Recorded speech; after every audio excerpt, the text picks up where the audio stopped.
Abonnez-vous sur votre chaîne OSR Monde et activez la cloche pour ne rater aucune de nos prochaines vidéos. mën nga koo defaat encore da ngay ñëw rek nga tapé Google photo nga récupérer rek sa photo yi yëpp ak sa vidéo yi nga jotoon na enregistré sa biir téléphone boo bëggee récupérer tamit say audio ak ay vidéo ak ay wax yi nga xamante ne moom nga échanger ak ay nit ci biir WhatsApp bi da ngay dem rek nga tapé waat rek récupérer mes vidéos wala récupérer mes photos wala récupérer mes audio boo ko tapé rek da koy génnee waat yëpp nga récupérer waat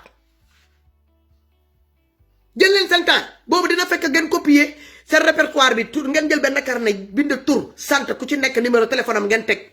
ngeen bàyyi ko noonu bu problème bi jeexee ngeen recopier waat encore yëpp répertoire ci seen biir répertoire téléphone boobu fekk na affaire yi jàll na mais pour le moment ce n'est ni le téléphone tactile ni les iPhone bàyyi leen lépp ci ginnaaw dama leen ngeen jënd ci cours de ba yi di jar 1000 francs xaw ma 10 000 francs lay jar Sénégal jënd leen ko ngeen gandaayoo ko le président Ousmane Sonko mën nga koo jënd nga teg ko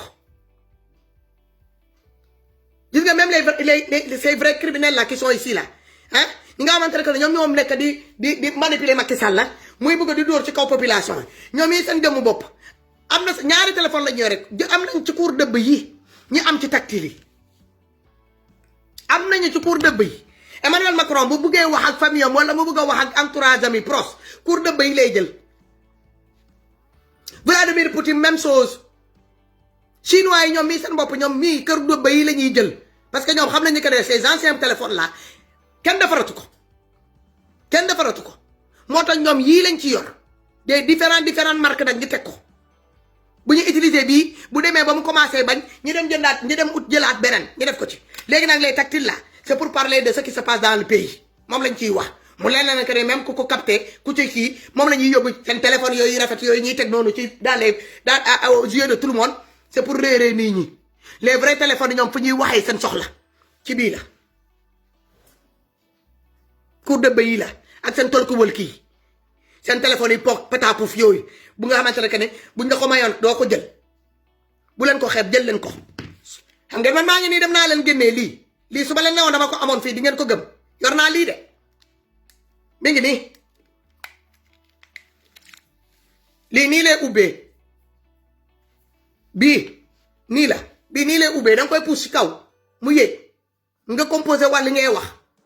boo pare pour tëj ko rek coupé mi ngi nii am na appareil photo am na lépp mais man sonal ma sama bopp fu mu nekk nii am na ñaari puce puce yi temps yële bi affaire yi te xarnaase ci Facebook laa ci installé woon ay puce bi ma dooree ci bii bu ma sonnee ma jël bii ma dóor ma sonn ma teg ma soog a jël sama yeneen 3 téléphones yi ma dóor ci ba mu tàng moo waral ngeen gis ni que ni xoolal noonu yi dañoo dem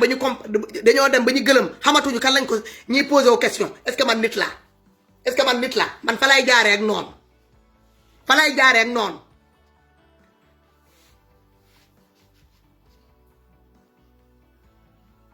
jigéenu Sénégal képp kuy jigéenu Sénégal nga nekk bitim réew nga nekk biir réew ma le président Ousmane Sonko woo na la nee na leen bu leen des ginnaaw parce que boo gisee Ousmane Sonko tudd seen tur ci discours am bu dëmb bi dafa xam ni que ne li jigéen di fekk ci li fekk jigéen ci coono fekk ci góor ñi bëri jigéen mooy sonn xale bu feebar jigéen la jigéen mooy ëmb jigéen mooy wasin jigéen mooy toppatoo jigéen mooy dem marché jigéen mooy togg jigéen mooy bale jigéen mooy def lépp moo tax mu ne ñu yéen jigéen ñi neewu leen jiitu leen dej góor ñi topp leen mais nee na leen tamit bu leen toog ngeen seetaan parce que jigéen dafa am kaddu su ko neexoon mu ne góor ñi kese mu woo góor ñi toog mais comme dafa ne jigéen ñi képp kuy jigéen war nga ciy mën a gis sa bopp ci lii xew nii biir Sénégal parce que jigéen ñi sonn nañu boo demee ci tefes yi jigéen ñi la boo yeggee ci kaw trottoir yi jigéen ñi boo demee ci kër yi jigéen ñi ñooy mbindaare jigéen ñi ñooy fóot jigéen ñi ñooy passé jigéen ñi ñooy togg ñooy jigéen bu guddee sa jigéen ñi ñooy doon matelas góor ñi kon jigéen dafa am place bu stratégie ci biir avancement démocratie dëkk ci biir doxalin dëkk jigéen daf ci am place ni ci góor amee place noonu la ci jigéen amee place donc jigéenu Sénégal ak jigéen bu mu mënti doon jigéen talaatandeer yi la ñu xaw ma sa ak jigéenu Aline Sitoé Diatta yi jóg leen ngeen wone seen bopp képp kuy jigéen génn leen ngeen wone seen bopp néew ñu leen ngeen dem xaw ma naka man du ma ne kenn demal nga transforme toi en martyr wala non génn ñaxtu il faut ngeen woné Macky Sall ke ni lu muy def nii il est temps que mu arrêté ko ndaxte bu mu ko commencé ba léegi kenn musu koo nee ne que ni stop te jeunesse yi diaspora président Ousmane Sonko dafa leen lancé message te junju doy na borom xel lu mu leen wax xam ngeen ko du man maa leen koy ñoo répété dégg ngeen ku ci nekk bu jaarut sa tur war ngaa mën a sentir sa woote bu muy woote noonu war ngaa mën a comprendre que ni yow lay waxal muy góor muy jigéen nañu mobiliser wu lu nit war a mën a mobiliser mën a convaincre ci famille am na ko def parce que luy métti ci ñun la ku feebar diaspora kuy takk diaspora ku dee diaspora ku ñuy 40 jours diaspora muy xew muy banneex diaspora donc ñun diaspora tamit ñun dafa am te économie Sénégal ñun bokk nañ ko yóbbu économie Sénégal ba mu egg croissance bu mu egg nii ñun tax nañ mu egg foofu bu ñu toogoon benn 24 heures ñun diaspora bi ñu téye suñu loxo kenn yónneewul yaay kenn yónneewul mbokk ñu toog ñu téye suñu bopp ñaari fan rek économie Sénégal day laal suuf parce que c'est la diaspora muy góor muy jigéen bu borom xeeb même bu doon da ngay génnee benn 30 euros chaque 2 mois nga di ko yónnee mbokk boo bàyyi dëkk ba bu ko xeeb xamal ni que ne yow 30 euros yooyu yow xamaloo le nombre de pourcentage bi nga dugal peut-être que ne tu as avancé dans l'économie dans la croissance sénégalaise dugal nga ci au moins yow sa 30 euros yooyu def na ci 0,030% xamoo ci donc bu kenn xeeb moo tax boo gisee tubaab centime sa boo demee di jënd mburu ci boulangerie fii mu defee la ñaari centime nga bëgg a jënd mburu tubaab bi da lay naan demal nga uti centime bi parce que moom centime boobu ngay xeeb yow africain bi di ko bàyyi muy daanu ci tali bi wala boo ko gisee doo ko for tubaab bu rombee 2 centimes 3 centimes 1 centime 2 centimes 5 centimes da koy for parce que xam na ni que tôt ou tard dina ko amal solo bu ko amalulee solo ci boulangerie dina ko amal solo ci boutique wala mu amal ko solo ci benn centre commercial fii ñeme nga dugg ci centre commercial nga dugg ba mu pare mu desee la 5 centimes nga bëgg a génnee noonu ak sa ndugg doo dem nga dugg boulangerie nga jënd sa mburu mu desee la 2 centimes nga bëgg a dem ak sa mburu doo dem donc ñun bu ñu xeeb dara diaspora ñun bokk nañ ci ñoo ñi tax croissance Sénégal egg fu mu egg donc quand Ousmane Sonko appelle à la résistance ñun dañuy am facteur bu am solo fu ñu toog bu leen faale ñi leen di naan wàcc si leen ci biir ci terrain bi yéen li ngeen nekk di liggéey c'est au-delà de wàcc ci terrain bi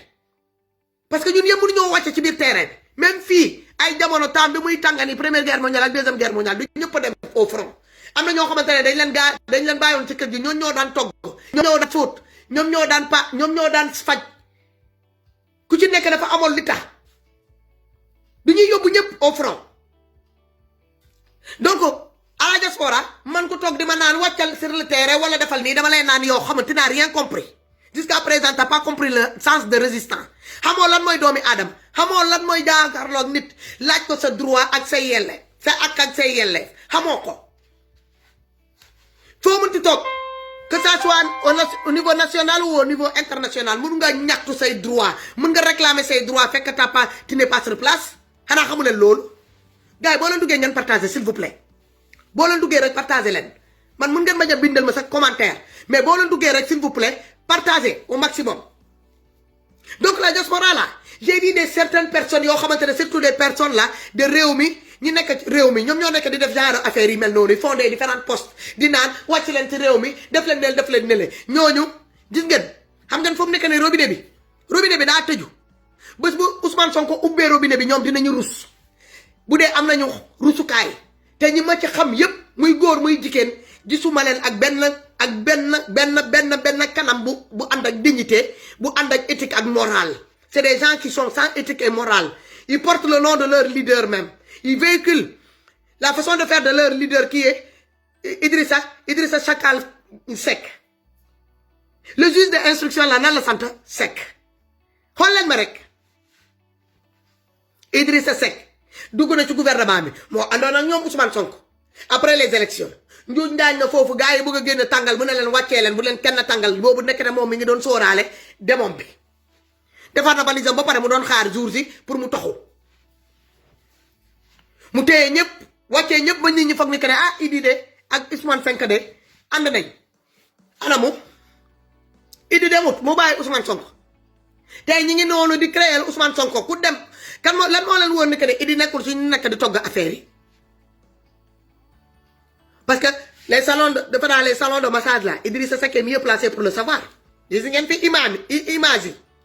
il dit dans les salons de massage Macky Sall dafa bëgg a wax ni que ne moom bi mu nee nekk nekkee président ba léegi musul dugg salon de massage wala duñ koy massé moom wala duñuy massé jabarom wala entourage familial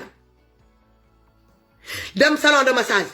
lan mooy ci ay génnal man dëgg naa man quand j'ai entendu ça dama nee ni que ne est-ce que ces gens là ils ont quelque chose dans leur tête lan mooy ndeyu Ousmane Sonko ñu ne ko génnal nga jël kaamil nga teg ci sa loxo nga waat comme jullit nga lan mooy ndeyu Ousmane Sonko nar a jël kaamil pour teg ci loxom pour waat Ousmane Sonko a besoin de prouver quoi kii yéen waa réew mi yéen la Ousmane Sonko jar a ñëw waatal pour yéen pour ngeen mën a gëm vous êtes une minorité de même pas 5 personnes sur Facebook vous emmerdez les gens Ousmane Sonko génneel nga waatal ñu ci kaamil bu dee yow laaloo kii lu passé ci biir néeg bi plus les médias mythomanes là qui sont assis sur leurs différentes plateformes de télé là ah ak ay réseaux sociaux yi ñu yor des différentes plateformes de internet yi ñu yor di dund teg les duul naa riche naa ay nit yoo xamante ne seen adduna la ñu am xam nañ ne que ne àllaaxira amatuñu fa dara donc ils sont prêts à tout ay nit réew mi nga xamante ne que minorité boo leen fi nekk ci Facebook bi loo leen fi bëre yëpp matul leen sa un nombre de 10 personnes ci biir réseau bi yéen di fàttali yéen ku leen ay yéen ngeen foog ni que votre voix pèse où xool leen rek yéen seen voix entre votre page seen voix bi fa lekk muy góor muy jigéen ci yéen kat moo leen di déglu ku leen tal kat moo leen di partagé ah leen di déglu seen message yi fa lay egga ñan ñoo koy utiliser Ousmane Sonko dina dof la boobu dof wala wàccee boppam doobu di jël kaamilu yàlla di ci teg loxoom nee nag parce que pour les beaux yeux de quelques personnes de réew mi au nom de quoi grand Matar Kagulaar Kaaw Matar dama laa respecté ndax sama njaay nga su ma la nee Kaaw yow xam nga nu sama leen Kaaw parce que man xaplaar yi ñoo ma jur donc man ku koy xalbaar ngay góor ngay génn jigéen sama gen lañu dama di naan yaayee jigéen góor ñi ma neen Kaw donc nit ki la respecté nga respecté sa bopp Ousmane Sonko am nga droit wax lu la neex ci moom mais accordel ko le bénéfice du doute plus de je ne sais pas combien de millions de sénégalais mënuñoo taxaw ne ko ni yow defoo moom mu toog mu ne moom defut yéen ngeen toog fële ngeen ne kutoo kuti fa mu dem mu wuyu fa mu dem mu def ne le fa mu dem mu def ne le yow fii nga toog ñu jiñ la fii ay génnee slip ñu ne da ngaa wone slip ci camion nga jéggal ma nag Kaaw Matar Kagulaar maa ngi jéggalu wax mooy indi wax ah te pourtant loolu bu mu amee fii man live naa fii ma défendre la malgré que ne da ngaa génn nga wax setal sa bopp setal sa bopp nii ñu wóoluwuñu la nii ñu di la saaxee ci biir Facebook bi man damaa génn ma taal sama connexion jëlal la part ne la ah nit ki bu génnee ba nee ni que ne dafa ma lii mu wax la nañ ko accorder le bénéfice du doute mais lu tax lay même bénéfice du doute yow tu n'es pas prêt à l'accorder à Ousmane Sonko te nga xamante ne bokku leen position Ousmane Sonko position bu mu am nii yow amoo ko c'est quoi ton problème Kaaw damay déglu say laay dama lay partager mais parfois su dama lay déglu ba si yàgg damay poser des questions c'est quoi ton problème exactement tu es de quel camp tu joues à quoi lan ngay waxal nit ñi yow nga waroon a toog nga gën a mën a wax nit ñi topp la jàppale la comme nitu dof lu muy def nii ah ñoom Karim Xrum Xax ñu ñuy def nii mais ces gens que tu critiques là ils sont plus patriotes que toi yow da ngay critiquer mais tes critiques là ils sont extrémistes parce que da ngay wax boo wax nu woo nekk ni xam nga yow carrément yow lii mooy sa position man parfois dama lay déglu ba si yàgg sa vidéo bi dama kaa partagé ba pare bu ma ko dégloo ba pare laa ko effacé parce que amalu ma njëriñ mënu ma bàyyi vidéo boo xamante ne que ñu ngi fay toroxal nit koo xamante ne que day naa rien fait yow il te doit Ousmane Sonko il te doit rien du tout analyse bi ngay def ci moom ñun moom la ñuy analyse boobu la ñuy def ci moom keneen di ko def ci moom keneen di ko def ci moom yow boo amulee si tu ne crois pas à 100% mais bàyyi nii ñi nga xamante ne que on est la majorité qui le croit ñu continuer croire à ces gens-là et puis si tu peux nous apporter tes savoirs hein nga am del ñu ko si tu peux nous apporter tes savoirs dans la stratégie comment mettre pour résister contre ce gouvernement-là indil ñu ko te boobu ñun loolu la ñu bëgg en ce moment-là on veut seulement entendre les gens qui veulent nous aider à résister contre ce gouvernement-là képp ku am comme yow tu étais un comment dirais-je un rappeur yaa ngi dëgg tu étais un rappeur tu étais quelqu'un boo xamante ne que ne bëggoo injustice en général les rappeurs c'est des gens boo xamante ne que ils ont quelque chose à donner des messages à font passer c'est des voilà ay xeexkat lañu ay bañkat lañu léegi lan man comprendre ma grand Kaaw Matar nga ñëw nga egg ci fii en tant que man dama lay xool ba ci yàgg parfois damay rus bu ma gisee yenn commentaire yi ñu la koy bindal sama xol bi day téye parce que man même mu doon quelques années la ci ginnaaw y a même pas 2 ans toog naa fii ma jël la part bi ñu lay tuumal fii rek sa camion di génne ay slip jigéen ay ma ne la loolu mënul nekk bu nee bu demee ba mu waat nee na lii amut man nangul naa ko nee amut léegi lan moo ngeen bëgg a tax kon kut ngeen Ousmane Sonko il faut mu génn waat ci loolu nga xamante ne jigéen lépp rapport yi police gendarmerie bi defoon wane que ni ñii li ñu mettre yëpp en place concernant cette gamine là xale bi du ma moo bind plainte am xale bi li mu bind ci plainte bi sax bu ñu ko joxee pour mu lire ko elle avait du mal à lire ses plainte am xale bi buñ ko auditionné encore une deuxième fois mi ngi trompé wu ci date yi mi ngi trompé wu ci jour yi mi ngi trompé wu ci ay waxam li mu wax ci première Thérèse Ndiaye génnal ma fecc yi l'heure n'est pas là à danser tu me retires ça s'il te plaît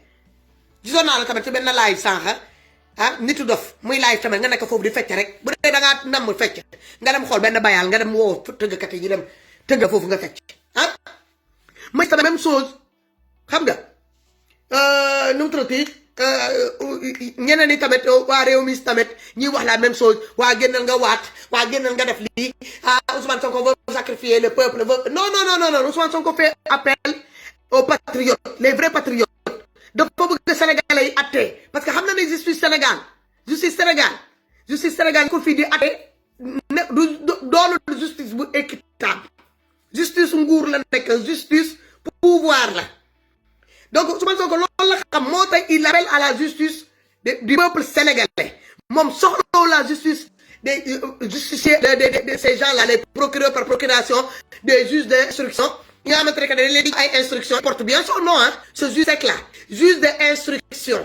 cela veut dire que lui c'est un juge boo xamante ne que on lui donne des instructions à la lettre koy appliquer le voilà il est à la place là où il faut moom c'est un juge boo xamante ne que lui on lui fait faire il suit des instructions à la lettre un procureur boo xamante ne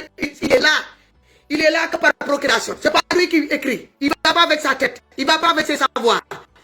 non moom dañ koy procureur waaw moom dañ koy procureur na di procureur lii defal lii ñooy procureur loo muy dem di uti ay dossier di ñambaas di ju ndaaj di teg ay ndaxas lay ñaw mu teg ko bu ñu bëggee dugal nit ñi jaarale ko ci moom jaarale ko ci li fi ñaata at ngeen koy dégg daal di sal dossier am biir Sénégal ñu ci biir léegi nag bu Sonko bi wax léegi Sonko bu demee kan mooy opposant buy ñëw jàkkaarloo ak Ousmane Sonko di ñëw jàkkaarloo ak Macky Sall negam kay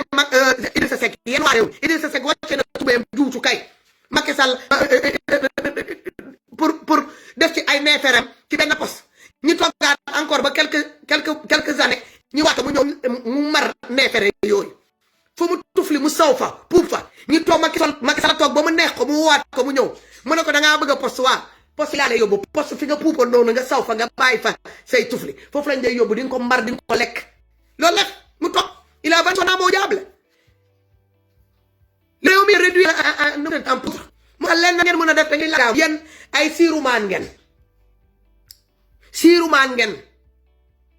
camion fajar buy dem ngeen di bañ a gis ngeen langaamu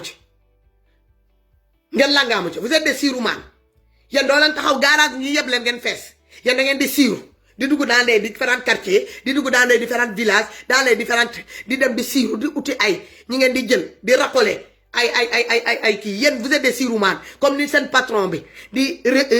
Idi ni mu doonee siirumaan yéen noonu ngeen doonee yéen les petits poltrons là de Idrissa Seck yi toog ci biir Facebook bi di ñu emmerder depuis quelque temps avec vos postes minables en tant que jeune seen yaay ak seen bajjan yi seen famille ñoo nekk di dund lu métti biir Sénégal te lu ma ci métti yëpp yéen ñëpp bu ñu leen xoolee seen position géographique seen fi ngeen jógee bu ñu leen bëggee jël dugal leen ci benn région vous venez tous du même région que Idrissa Seck yéen ñëpp foofu de Thiès et les petits villages là alentour de Thiès yéenay ñoo toog ci biir Facebook di fatt nit ñi di fen di juuñ taaj di teg li ngeen di wax xamu leen ci dara doo leen dem ngeen lijjante suñu milliards yi Idrissa Seck sàcc Idrissa Seck barke dem ba Njaay rek la wàccee tubéyam puub ci benn poste bu Mimi Touré yoroon saw fa tufli fa géex dem mu soxla mu nekk ci problème Macky Sall jëlaat ko encore téye ko ci ndong li mu ne ko da ngay mar lépp mu sëgg mu maraat lépp ba mu set bi nga foofu toog ak bëñam yi sakkaal yooyu ak aleenam sakkaal ak ñuulaayam ak gattaayam bi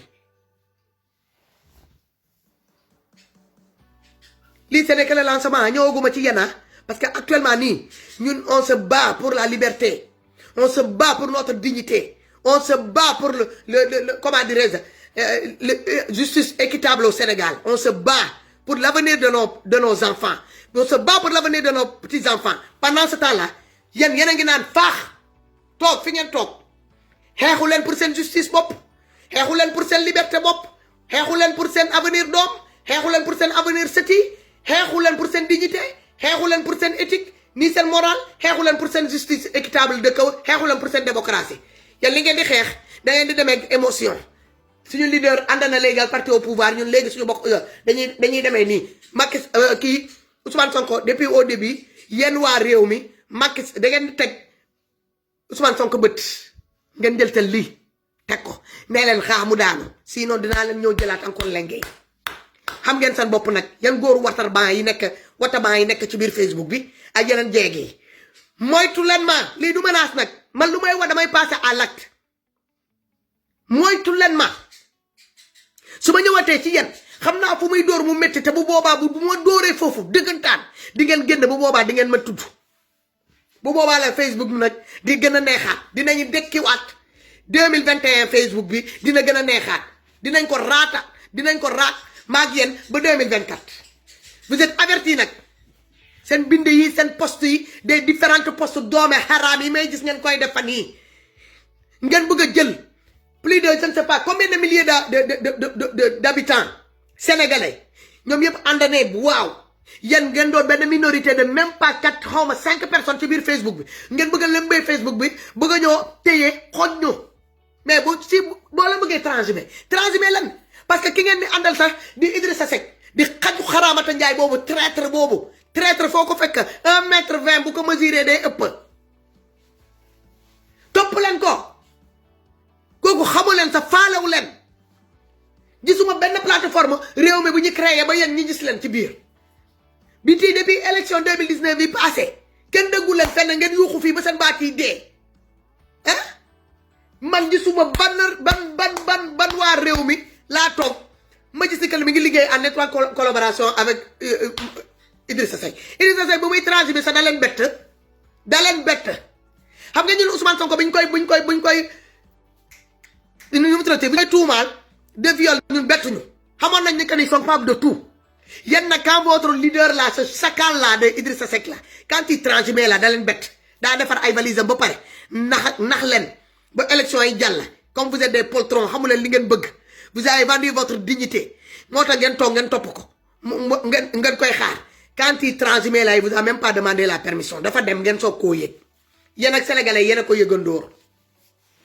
mais ñun ñu ànd ak ñun ñu nekk ci beneen côté bi de la vérité ànd ak nit koo xamante ne que ne il fait tous ces trucs là c'est sur la vérité bëgg dëgg ils sont patriotes né patriote grandi patriote et inchallah Rabbi va diriger notre pays en tant que patriote il va mourir en tant que patriote ñun on est à côté de ce monsieur là qui est Ousmane Sonko ànd ak waa parti am di Pastef man je suis pas Pastef mais je suis Ousmane Sonko à 1000% nag man sama deret bu ko xottee si vous me regardez même depuis que Ousmane Sonko mu nekk ci problème bi nekkuma ñi ma xam yépp ma leen di décrocher ci suuf xam nañ ci dara gis nga gis bëgg di nit kenn du ko forcer bu ñu la indiloon sa milliard ñu ne la bàyyi yow ki nga bëgg donc milliards yi da nga koy seetaan mu dem mais doo ko bàyyi mun naa fi dëgg lu ne mun naa fi dëgg naa fi lu ne laa fi dëgg lu ne laa fi gis ma mënoon a xaddi ma mënoon a mer ma mënoon a jedd dem mais damaa toog xam ngeen lan moo ma téye mbëggal bi ma bëgg xale bu góor bii di Ousmane Sonko mag ko ma téye ko comme rakk bëggal ko sama bopp ma xam ni que ne kii li ma bëgg nii man li ma namm sama dëkk li ma bëgg sama dëkk li ma namm ci avenir sama doom yi sama sët yi war a ñëw moom moo ma ko mën a fajal moo ma ko mën a mettre en place avec aussi notre ñun yëpp ñu ànd ak moom épaulé ko jàppale ko pour affaire bi mën a yomb ci moom moo tax ma misé wu ci moom bi ma koy bëgg teyu ma ko bi ko yàlla di ko jël di ko ubbi sama xol bi di ko dugal ci biir teyu ma ko yaay wax na ma ne du ma bàyyi bàyyi wax ma ne du ma bàyyi dëkkandoor woote nañ ma ne du ma bàyyi xarit yi woote nañ ma ne du ma bàyyi àndandoor yi woote ma ne du ma bàyyi jëkkër wax ma ne du ma bàyyi doom yi wax ma ne du ma bàyyi mbokk yi wax ma ne du ma bàyyi xam ngeen lu tax parce que damaa xam ni que ne ci ku ma ko teg noonu mooy nit ki xam nga su ma ko tegoon ci parti bu parti bi daanoo ma rus mais dama ko teg ci nit te ci nit ku ma ko teg ñëpp Sénégal toute catégorie confondue boo demee ci kilifa diine yi ñu ne la xale bu loxom set la nga ñëw ci kilifa aada yi ñu ne la xale bu loxom set la nga dugg da nga def leen micro trottoir ñu ne la kii loxom set na kii du nii Ousmane Sonko bu jàkkal la ngeen mu wax viol sa nee na daf koo saxloo génnee ci jëmeña est-ce que xam ngeen lan mooy jullit sàqu sax doomi jàmbur dafa saxlu génnee la moo laa tellement que ni dafa diis ci jëmeñ pour mu génnee ko vrai jullit pour nga génnee genre moo yooyu sa jëmeñ il faut nga am xolu yéeféer nga am imagination yéeféer ngay doxee doxi nin yéeféer pour nga mun a di génnee wax yi ñaaw yooyu ci kanam toog ci kanam caméra buy wax waxu viol moom loolu sax dafa rëy ci jëmeñam pour mu génnee ko pour te dire que ce gars là il n'est pas comme vous munul mel ni Idrissa Seck munul mel ni Macky Sall il est unique loolu damaa xam ngeen xam ko Seydina Ousmane yàlla ko wàccee ci ñun dem la ngeen xool histoire dem la ngeen dugg ci biir alxuraan ngeen laajte dem la ngeen laajte histoire Médine Makka dem la ngeen laajte Seydina Ousmane ñun am nañ ko suñu biir dëkk di ngeen ko sonnal waaye doo leen ko mënal dara te mission dina ko accomplir lii damaa bëgg ngeen xam ko Kaa Macky Seydina Ousmane la la yàlla booleel bii yoon Seydina Ousmane bii yoon moom la yàlla booleel damaa bëgg nga xam ni que ne du yombee noonu yàgg nga nag di daa say paak ngay tëral ay doomi aadama di leen dag di tàggale seen bopp bi ak seen yaram bi bëccëg ndar kam def nga ko biir Sénégal yow mag Ousmane ak Papa Ablaye Wade lu mu la def for la sàng la nettoyer la verni poncer la brosse la verni la dugal la ci vitrine nga jar mu dem ba bu commencé laa toroxal sénégalais yi jël la yëkkati la fobaat la Papa Ablaye Wade bu mu la sàndee ci caniveau Dakar yi sénégalais yi ñoo daw dem jëli la ci biir caniveau ba ñu indi la raxas la ba nga set fóot sa yére yi ba ñu set joxaat la ko nga sol ñu jox la nga lekk ñu jox la nga naan ñu ne la kaay léegi ñu lay yëkkati ñu yëkkati la ñu dugal la suñu biir palais yow amoo dara loo ñuy fayee lu dul ça fait plus de 20 et quelques jours nga tere sénégalais yi non seulement yàgg nañ bañ a lekk bi nga ñëwee ça fait 8 ans sénégalais yi lekkatuñu naanatuñu nelawatuñu xëyatuñu gontootuñu xale yi dangatuñu dem ak dikk bi difficile loolaal bu doon jar fukki dërëm balaa yow ngay toog ñaari fukki ñeent fukki lay jar léegi ba téeméer nga bloqué lépp nga jël suñu agriculture élevage bi concurrencé ko jël say nit ci sa biir gouvernement ñi nga xamante ne dañuy concurrencer nos pauvres cultivateurs yi suñu béykat yi ak suñu sàmmkat yi nekk ci gox-goxaan yi ñi leen di concurrencer élevage amul dara élevage Sénégal ñi doon def élevage Sénégal amatuñu dara ngir sa jëmm yaa ñi nga àndal nga ñëw ci différentes góorgóorlu yi gars yi doon góorgóorlu ci booru tefes yi marché yi suñu yaay yi ci kaw tali yi ñooñu yëpp tamit nga indi beneen concurrence di Auchan nga ne leen mu ñëw ñu concurrencer leen nettatu bi ngay jëndee ci jaaykatu nettatu bi ci koñ bi juróomi dërëm léegi da lay jaral nga dugg taxi nga dem ba Auchan nga dem jënd nettatu bi nga xamante ne dañ koo raxas ak produit chimique woowal ko ci séchoiru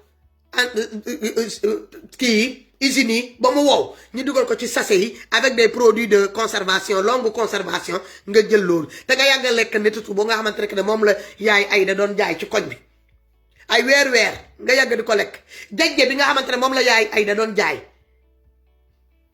bisaab ak lépp léegi Auchan boo fa duggee lépp nga fay fekk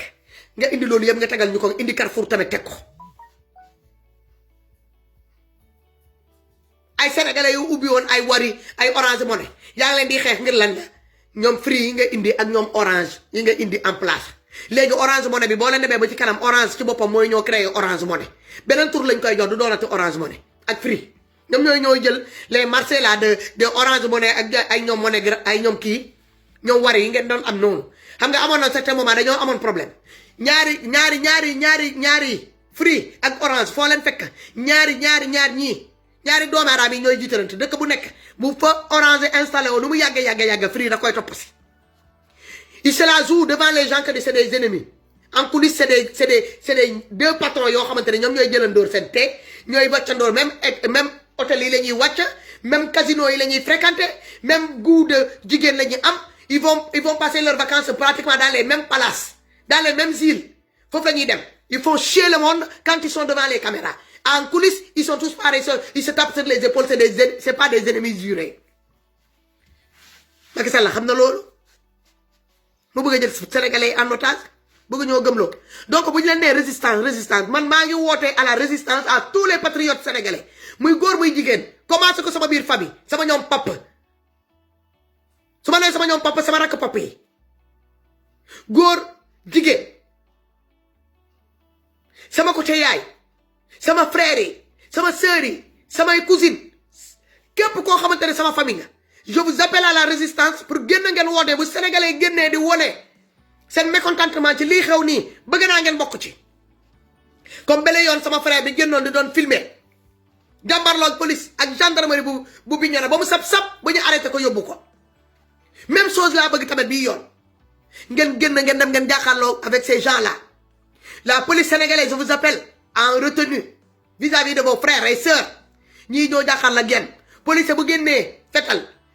jam ko nit ci bu taxaw ci kanamam na xam ni que ne si sénégalais moromam sénégalais la tiire rakkam la tiire jarbaatam la tiire peut-être que xaritu rakkam la tiire wala xaritu jarbaatam la tiire da ngeen bàyyi xel ci loolu wala sa doomi dëkkandoor nga tiire bàyyi leen seen xel bu baax police bu fi génn maltraité doomi sénégalais frère am la maltraité doomam la maltraité jarbaatam la maltraité te kenn gënu leen métit la yéen police Sénégal parce que amu leen droit sax kaas seen droit li ngeen di métti li leen métti yëpp ci biir armée bi ñemewu leen koo génnee amu leen sa salaire 400 000 sax 300 000 ñu koy laal seen biir seen cadre yi ñoo koy laal donc indiwaat leen seen xel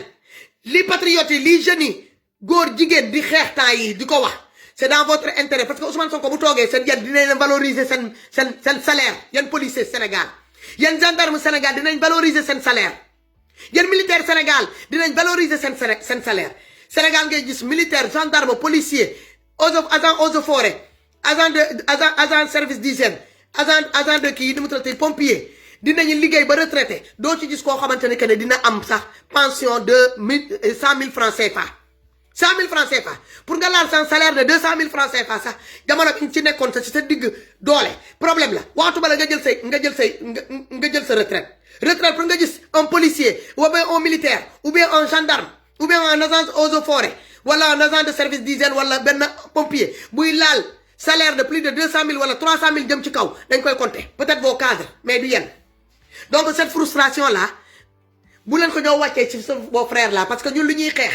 ñun ñoo bokk combat bi mais bokkuñu même statut yéen tenue bi moo tax mun leen wàcc ci kaw terrain bi mais li ngeen di jooy si seen biir tenue yooyu li ngeen di jooy boo leen toogee wéet ñun loolu lañ leen di xeexal ñun ci kaw terrain ci terrain bi ñun bu ñu génnee loolu lañ leen di xeexal yéen li ngeen di jàq li ngeen di wéet ci seen différentes tenues yi ngeen di sol ngeen koy jooy ñun citoyen lambda yi ñun loolu la ñuy génn di ko ñaxtu ci kaw tali bi donc ñun bu ñu génnee di leen sànni ay xeer sànniwuñu leen xeer pour gaañ leen wala leneen pour affronter leen non c'est pour que ngeen comprendre bu ñu demee ba ñu am benn genre compréhension buy daw ci affaire yi li ngeen gis gaañu du am li ngeen bëgg ñoom di ngeen ko am ñun lu ñu bëgg dinañ ko am may maanaam ñun dinañ manifester wu suñu démocratie may nañu suñu liberté d'expression may nañu ko constitution sénégalais bind nañ ko foofu ay articles yu wane que ni sénégalais bu am lu la naqare am nga droit nga génn nga manifester ko ba mu des di yàq ay bien détruit bien commun loolu la ñu wax ci constitution boobu mais sinon benn policier benn gendarme benn militaire amul droit tere sénégalais bu génn di manifester wu lu ko naqari wala di ko jooy donc boo ñu leen jëlee ne leen solu leen kaay leen ngeen taxaw ci kaw terrain bi ngeen xool rek dañ leen di jël pour ngeen dem manifestation yéen policiers yi dinañ leen jël ñu taxaw loolu leen ci biir manifestation ngeen di daw ñi leen di sànni ay xeer ñi leen di gaañ butal ndox sax doo leen gis seen supérieurs yi di jël seen kat-kat yi di ci def ay butal ndox di sillonner ces différentes zones là pour may leen ndox bi ngeen di naan di ngeen nekk ci ay manifestation depuis ci suba ba ngoon jot yéen policiers yi yéen gendarmes yéen militaires yi ndox sax duñ leen ko indil pour ngeen naan duñ leen may 70 doo leen ko lekk dañ leen di naan à telle heure tel endroit rassemblement à tel endroit te duñ leen laaj na yor ngeen passe bu leen war a mën a indi foofu te amuñu benn car benn auto bi ñuy mettre à votre disposition pour def des ramassages de tous ces gendarmes et des policiers là qui habitent dans des zones reculées yéen a ngi ci transport en commun yi ak sénégalais di buuxante ak ñoom ñi si am tuuti rek ñooñu am nañ seen auto bopp ñi ciy jàng-jàng ñi ciy taap il y a combien de fonctionnaires de police ou bien gendarmerie wala militaire ñi nga xamante ne ils ont le am nañ seen auto bopp ils sont véhiculés ban auto service militaire wala gendarme wala police ngeen di jël muy dem di def la ramassage de tous les autres gendarmes wala policiers te pourtant chaque fois dañ leen di yóbbu ci front yi dañ leen fay yóbbu ba non seulement duñ leen indil duñ leen laaj nan dëkki ngeen balaa ngeen di ñëw ba midi jotee duñ leen ñëw may. Abonnez-vous sur votre chaîne OSR Monde et activez la cloche pour ne rater aucune de nos prochaines vidéos.